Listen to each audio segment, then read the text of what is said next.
Hello people, I'm going to give my presentation on square wave generation using SIM instructions.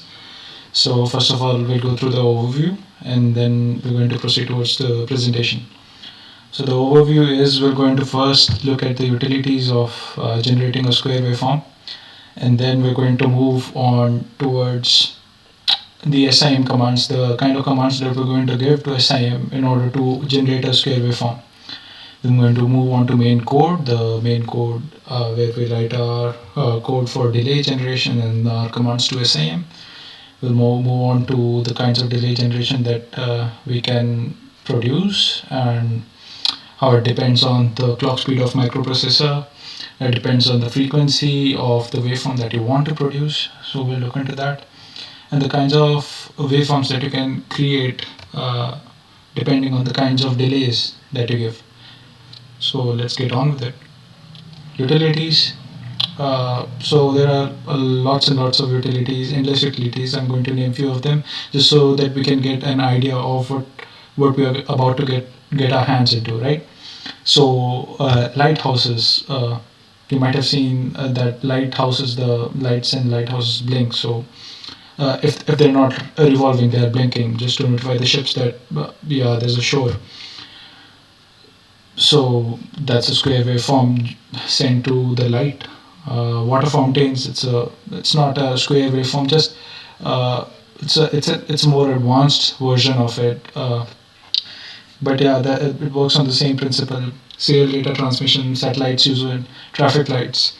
Uh, you might have noticed with that when the traffic light turns yellow, it blinks for some time just to notify you that it's changing. It's about to change. So there, the traffic light uses it.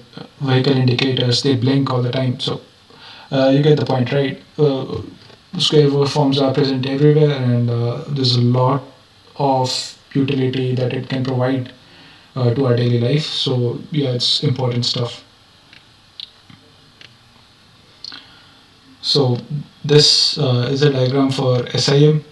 We'll get to this later, but first of all, I'll give you an overview of how we are going to generate the square waveform using 8085 microprocessor. So we have a microprocessor 8085, microprocessor 8085 over here.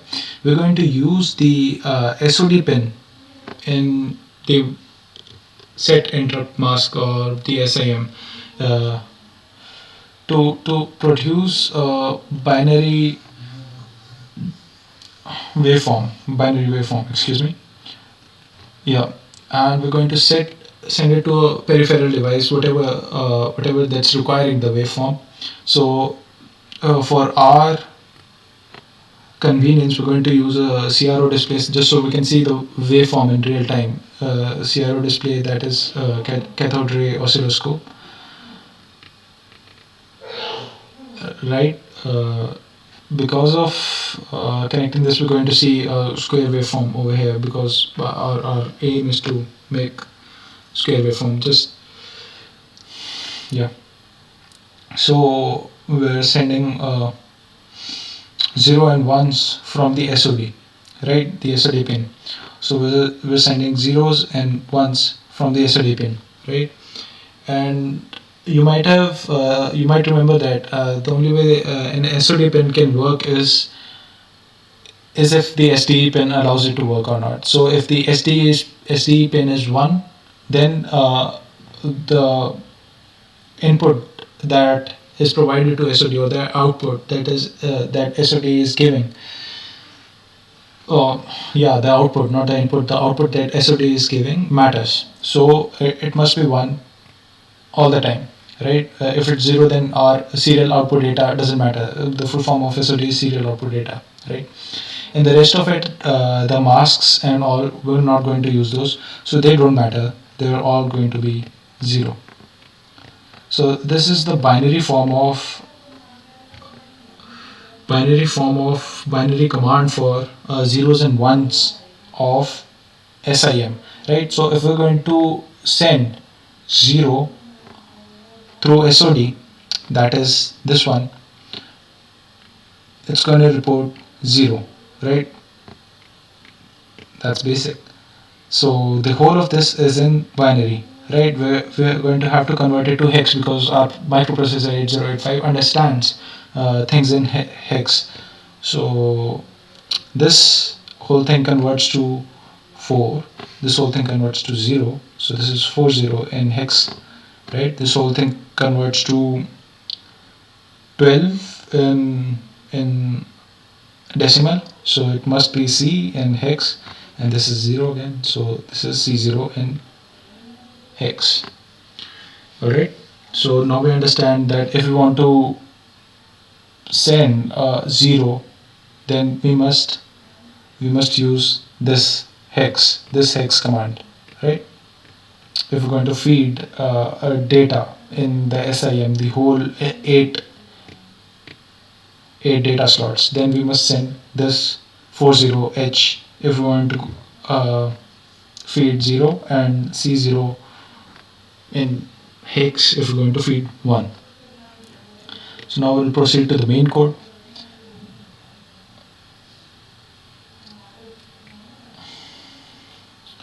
So I'm just going to write the address main over here. Now I'll move into register A, that is the accumulator, R command for 0, right, which was 40. We just did it now, and then send it to SIM. That's how it works. You just send whatever you have that fed into accumulator to SIM to make it work, right? Then we're going to send, this is our command for 0, right? Now we're going to send our command for 1 into SIM, right? That it doesn't matter, whatever the sequence doesn't matter. You can put the 1, our code for 1 above 0 and 0 below. It's your choice. Now we're going to, since it's an infinite waveform, right? So it's an infinite waveform. We must loop it. Our intention is to make an infinite waveform, but if you want to make a finite waveform, then you'll have to loop it a certain number of times so that it can end. All right, but we'll just go with the infinite one, right? So I'll just jump this to main, right? So what now? Like, will this code run and will we get this waveform that we want? No, we won't. We'll say in the CRO that we're going to get a patch, a white patch, because the clock speed of our microprocessor is so high that this loop will run so fast, and it will constantly oscillate between zeros and ones. So what we need to do is add delay, right? So we'll just add a delay over here. This delay that I'm writing over here is just an address. It's just an address. So that after sending a 1, after sending a 1 that is over here, we can have some delay so that it remains 1, and then when we send a 0, it comes down, it stays there, and how we are going to assure ourselves that it stays there is by adding a delay. So you might have figured it out that in order to generate a square waveform, where we must ensure that the delays are same for zeros and ones, right? Now we're going to so if we're going to change the delays for zeros and ones, then you're going to end up with a rectangular waveform, right? Or maybe an impulsive waveform. You'll end up with this, right? You're going to give delays to 0 and not ones, and if going to give delays to 1 and not 0, then you're going to end up with this, right? So let's go to delay generation. So we must know what goes on in the delay in order to generate the waveform, right? So the delay, it depends on the kind of waveform you want in the end. So let's suppose you want the frequency of the waveform to be 1 kilohertz, right? 1 kilohertz. So you have your one square waveform here. So it's not square. I'll just try to be more precise. Yeah. Just getting one square waveform over here. So if it's 1 kilohertz, then the time period of 1 kilohertz, this is 1 seconds, right? That's how it works. This is frequency over here. It's 1 kilohertz. So you're going to get 1 millisecond. So if we're going to get 1 millisecond, then this must be 0.5 second, right? So it's going to be 0.5 seconds up and 0.5 seconds down. If you want a rectangular waveform, which is which has, let's suppose you say 25% duty cycle, then 1/4 of the time it remains up, right? It's a 25% duty cycle, and the other time it remains down. So it's going to be 0.25 seconds over here and 0.75 seconds over here. But you see, the frequency remains same. It's going the same number of times up and down, depends on how long it stays up and depends on how long it stays down, which is decided by the duty cycle. Okay, so let's suppose we want to make a square waveform of 1 kilohertz, right? And our 8085 microprocessor, its clock speed is 3 megahertz, right? It depends on the microprocessor that you have. Processors nowadays can go up to gigahertz, terahertz of speeds, but we will just stick with 3 megahertz because our 8085 microprocessor, it's nothing you can do in order to increase the speed. It's a microprocessor. So sometimes it's 3 megahertz, sometimes it's 6 megahertz.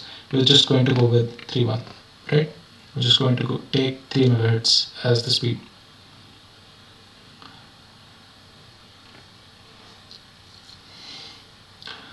So one duty cycle T in 3 megahertz will be 1 by 3 into 10 raised to the power 6 seconds, right? So now that we've sorted this out, that one duty cycle T is these many seconds, we're going to write a code which is going to take a certain number of commands in it, right? And executing a command takes time, so which is going to generate a delay by that. So continuing from the previous slide, I'm just going to write a delay. Alright, delay and MVI C count. I'm just going to specify what count is later on.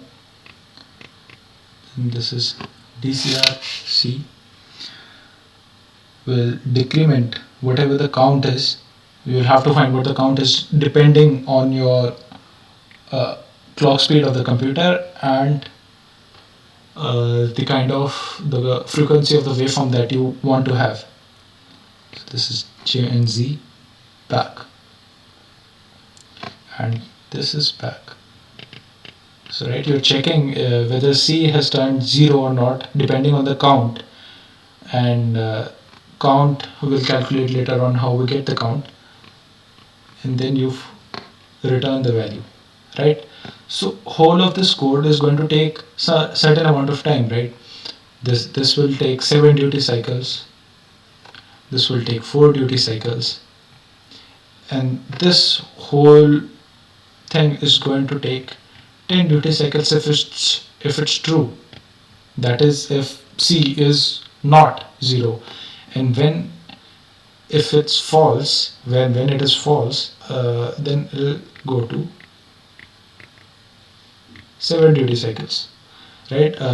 that condition will be when C is or has become 0. Then it will stop doing the loop that it was doing before, right? So it was sending it back to sending it back, right? Back. And then it comes down. So this loop will be broken when C or our count turns to 0. Okay. Now I'll just complete this like 10 duty cycles. So the amount of time or delay is taken is going to be the summation of this, right? Okay. So the total delay is we're adding the delay, we're adding the delay of all of these, right? So it's 70 plus 10t, that's going to give us 17t plus, and whole of this is a loop. So we can we can do this 10t plus 4t multiplied by count minus the 3 duty cycles when it is false. Okay, so what we are doing here is counting the number of times this loop has to run in order to give an increment in increment of time to make the delay more, right? So the total delay that we want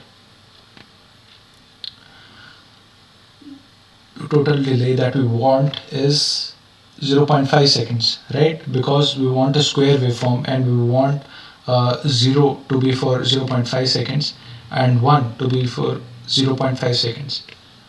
So it's a 1 kilohertz wave, right? So it's a 0.5 seconds, 70 duty cycles, 14t into count minus 3t. It's going to end up with 14t, 1 plus count. So it's a simple linear algebra equation where t we've calculated before is 3 into 10 raised to power 6 inverse. So after solving this, we will find that t comes out to be 106. That is not t, sorry, count. Our count comes out to be 106.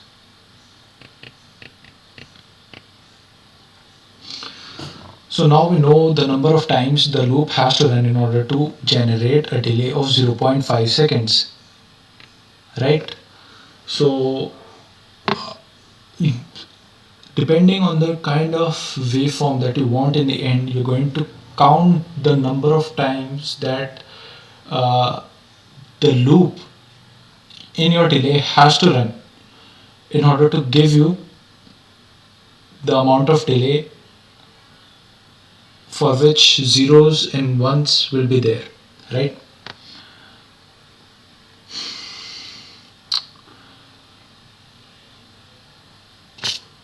But there's an interesting part here. So you can't give to the computer that count, right?